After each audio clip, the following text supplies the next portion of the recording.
Salam, gəlin bugün həqiqətən də maraqlı və bir o qədər də mürəkkəb bir hüquqi drama nəzər salaq.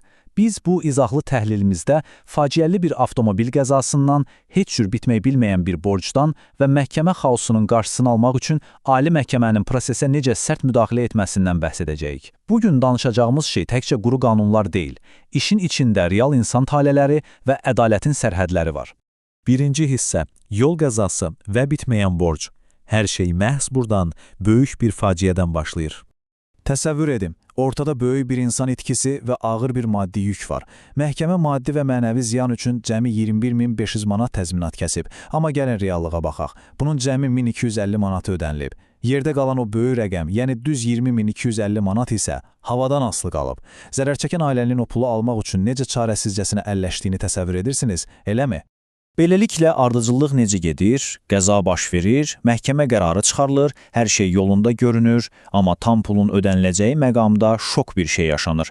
Həm borclu, həm də tələbkar vəfat edir. Bəli, hər iki tərəf. İşlər məhz burada dalana dirənir.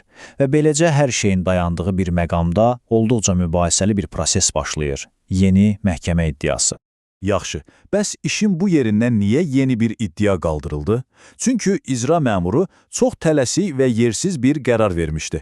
Baxır ki, ortada rəsmi vərəsəli kağızları yoxdur, götürüb icra işini tamamilə bağlayır. Pulu almalı olan varis isə tamam çıxılmaz vəziyyətdə qalır. Çarəni nə də görür? Hər şeyə lap sıfırdan başlamaqda. İkinci hissə, yeni iddia, hüquq yoxsa qayda pozuntusu. Gəlin görək varis bu addımında haqlı idimi? Sizə belə bir sual verim. Artıq qüvvəyə minmiş, bitmiş bir məhkəmə qərarı varkən, tamamilə eyni tələblə yenidən məhkəməyə getmək olarmı? Qəribədir ki, aşağı instansiya məhkəmələri heç nə olmamış kimi, əlbəttə olar deyib, varisin yeni iddiasını qəbul etdilər. Amma dayan, konstitusiya doğrudanmı belə deyir? Məsələ burasındadır ki, konstitusiyamıza görə məhkəmə müdafiəsi hüququ mütləq deyil. Düzdür, hamımızın məhkəməyə getmək haqqımız var, amma bu o demək deyil ki, sən eyni məsələ üçün o qapını təkrar-təkrar istədiyin qədər döyə bilərsən. Bunun çox sərt və konkret qanuni qaydaları var. Üçüncü hissə, Ali Məhkəmənin qəti hüquqi mövqeyi, nəhayət ki, yuxarı instansiya prosesə müdaxilə edir.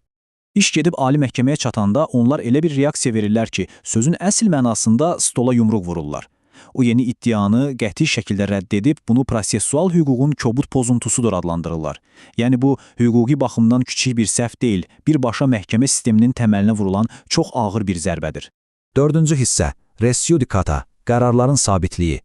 Gəlin görək bu prinsip nədir və nəyə belə önəmlidir?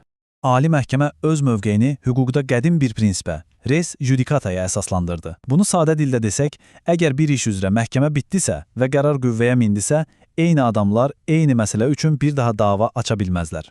Bitdi. Məhkəmə qapısı o mövzu üçün bir dəfəlik kilitlənir. Təkrar-təkrar eyni işi çeynəmək yoxdur.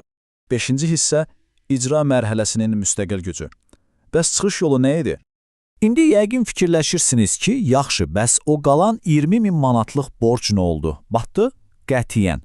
Sadəcə olaraq varislərin seçdiyi o sıfırdan iddia açmaq yolu kökündən yanlış idi.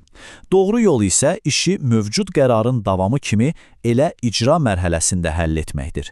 Çünki icra prosesinin özünün çox böyük müstəqil gücü var. Ali məhkəmə vəziyyəti çox məntiqi şəkildə izah edir. İcra məmuru o işi bağlamamalı idi. O, borclu olaraq vəfat edəni varisi ilə əvəz etməli idi.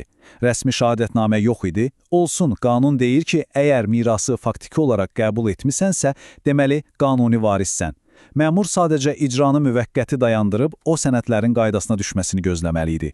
Qapını bir dəfəlik bağlamaq düzgün deyildi.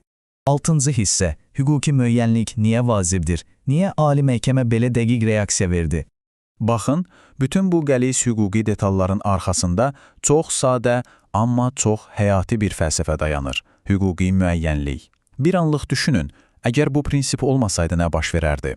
Kimsə uduzduğu məhkəməni sabah tamam başqa bir bahanə tapıb yenidən açardı, ədliyyə sistemi sonsuz iddialar içində iflic olar, qərarların da heç bir hökmü qalmazdı. Bu prinsip məhz cəmiyyəti belə bir xaosdan qoruyur. Odur ki, ali məhkəmə gələcək bütün oxşar işlər üçün çox dəqiq bir qayda müəyyən etdi. Əgər ortada artıq qanuni qüvvəyə minmiş bir qərar varsa, yeni iddia qaldıra bilməzsən. Haqqını axtarırsansa, proses mütləq şəkildə icra varisliyi mexanizmi üzərindən davam etməlidir. Yəni, hər şeyin öz məntiqi sırası var. Və beləliklə, gəlin o bayaqki böyük məbləği xatırlayaq, 20.250 manat. Narahat olmayın, bu pul havaya uçmadı. Ali məhkəmənin müdaxiləsindən sonra o məbləğ üçün olan ədalət axtarışı indi məhz düzgün məcrada, yəni icra məmuru vasitəsilə öz layiqli davamını tapacaq. Bax belə, yekunda isə sizə üzərində xeyli düşünüləcək bir sual vermək istəyirəm. Sizcə bir fərdin ədalət axtarışı tamamilə hüdudsuz olmalıdır, yoxsa bütün hüquq sisteminin ayaqda qalması üçün qərarların sabitliyi bizə daha önəmlidir?